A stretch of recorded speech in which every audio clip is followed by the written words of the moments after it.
Assalamualaikum warahmatullahi wabarakatuh. Nama saya Nidia Dike Vanessa dengan akhiran NIM 60 akan membawakan resume artikel yang berjudul Membincang Banyuwangi sebagai The Digital Society, Potensi Sastra Lokal dalam Arena Global.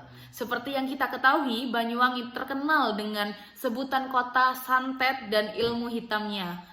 Kota ini sangat erat dikaitkan dengan kultur atau budaya di daerahnya, yaitu ilmu magis yang sangat kental. Namun sangat disayangkan jika hanya mengaitkan kota dengan banyak budaya ini hanya dikaitkan dengan kultur magis saja, yang padahal Banyuwangi memiliki banyak budaya yang akrab dikenal seperti tari gandrung, lagu berbahasa Osing, wisata alamnya, dan juga kulinernya.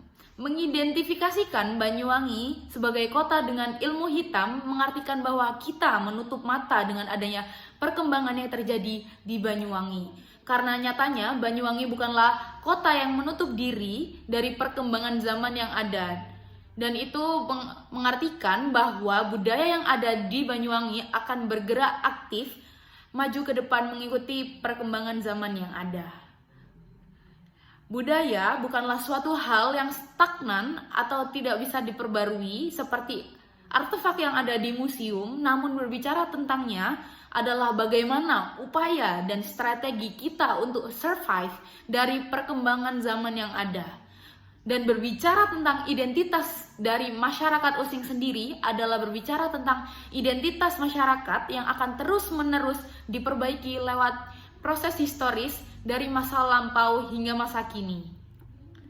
Dan sekarang kita akan membahas Banyuwangi sebagai kota digital. Di tahun 2013, Banyuwangi diberi gelar sebagai kota digital pertama di Indonesia dengan diresmikannya program dengan nama BWI DISO atau Banyuwangi Digital Society pada 9 Maret oleh Menkominfo Tifatul Sembiring sebagai sebuah konsep urban yang berbasis pada sistem pelayanan publik di berbagai bidang menggunakan sistem digital. Dan BWI DISO diharapkan dapat memberikan dampak praktis dan efisien dalam mengelola kota. Sebagai seseorang yang mungkin melekatkan kota Banyuwangi hanya sebagai kota magis dan kampung saja, bisa saja mereka akan kaget dan sekaligus takjub akan dikenalkannya kota ini dengan sebutan kota digital. Peran internet dalam percepatan komunikasi dan informasi serta layanan publik untuk kemajuan daerah ini dapat dipahami mengingat studi tentang internet biasanya cenderung berkutat pada perspektif yang memosisikan internet sebagai media komunikasi dan perolehan informasi. Wacana Banyuwangi sebagai kota digital yang umumnya dipersepsi sebagai keberhasilan pemerintah Banyuwangi dalam upaya percepatan kemajuan daerah. Seperti disinggung sebelumnya, titik tekan layanan digital mencakup 6 bidang, yaitu agama, kesehatan, edukasi, birokrasi, wisata, dan juga bisnis.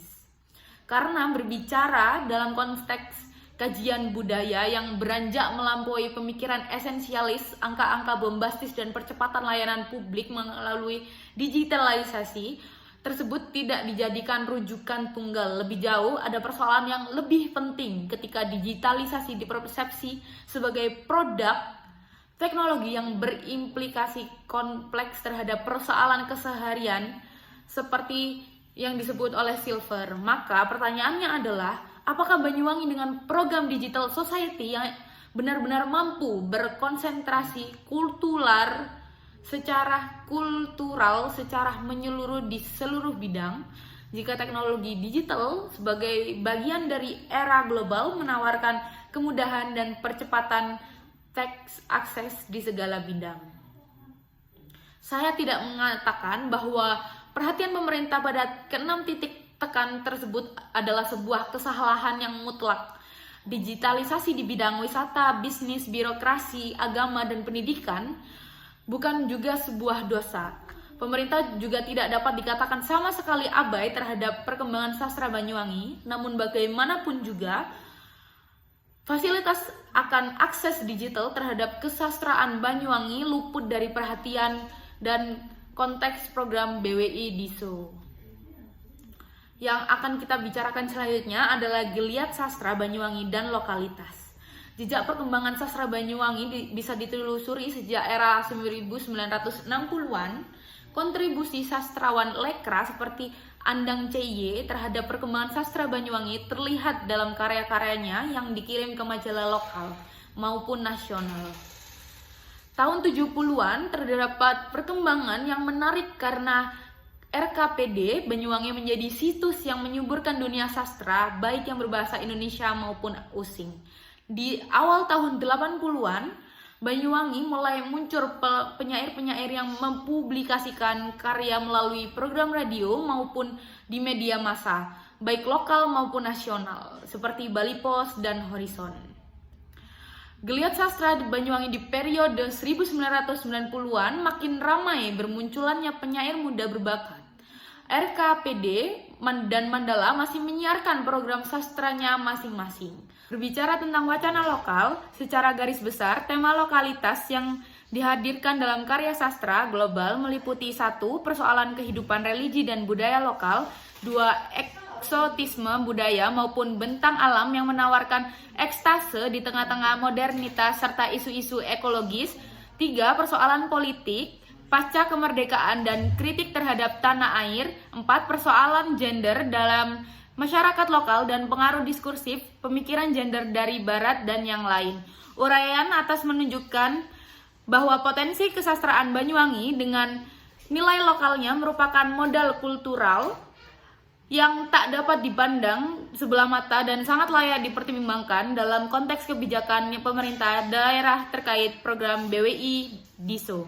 Yang ketiga, kita akan membicarakan sastra internet dan negosiasi identitas lokal Banyuwangi. Sastra internet atau dalam istilah lain kerap disebut dengan sastra cyber. Sastra cyber dapat dipakai sebagai istilah payung yang meliputi semua teks yang terdapat di internet termasuk prosa, puisi yang dijumpai di homepage para penulis profesional, kumpulan teks sastra klasik di web-web khusus maupun majalah online. Yang kedua yaitu teks kesastraan yang ditulis penulis non-profesional yang tersebar di penjuru ruang virtual. Yang ketiga yaitu sastra hypertext dan cybertext, yaitu teks kesastraan dengan struktur yang lebih kompleks dengan melibatkan visualisasi serta teks multimedia. Virus 2005. Di antara 3 cakupan definisi istilah sastra cyber seperti disebutkan di atas, definisi yang kedua lah yang dijadikan rujukan dalam konteks ini. Telah disinggung sebelumnya bahwa dalam konteks kajian budaya yang melampaui perspektif esensialis, internet diposisikan lebih dari sekedar media, perolehan informasi, dan percepatan komunikasi.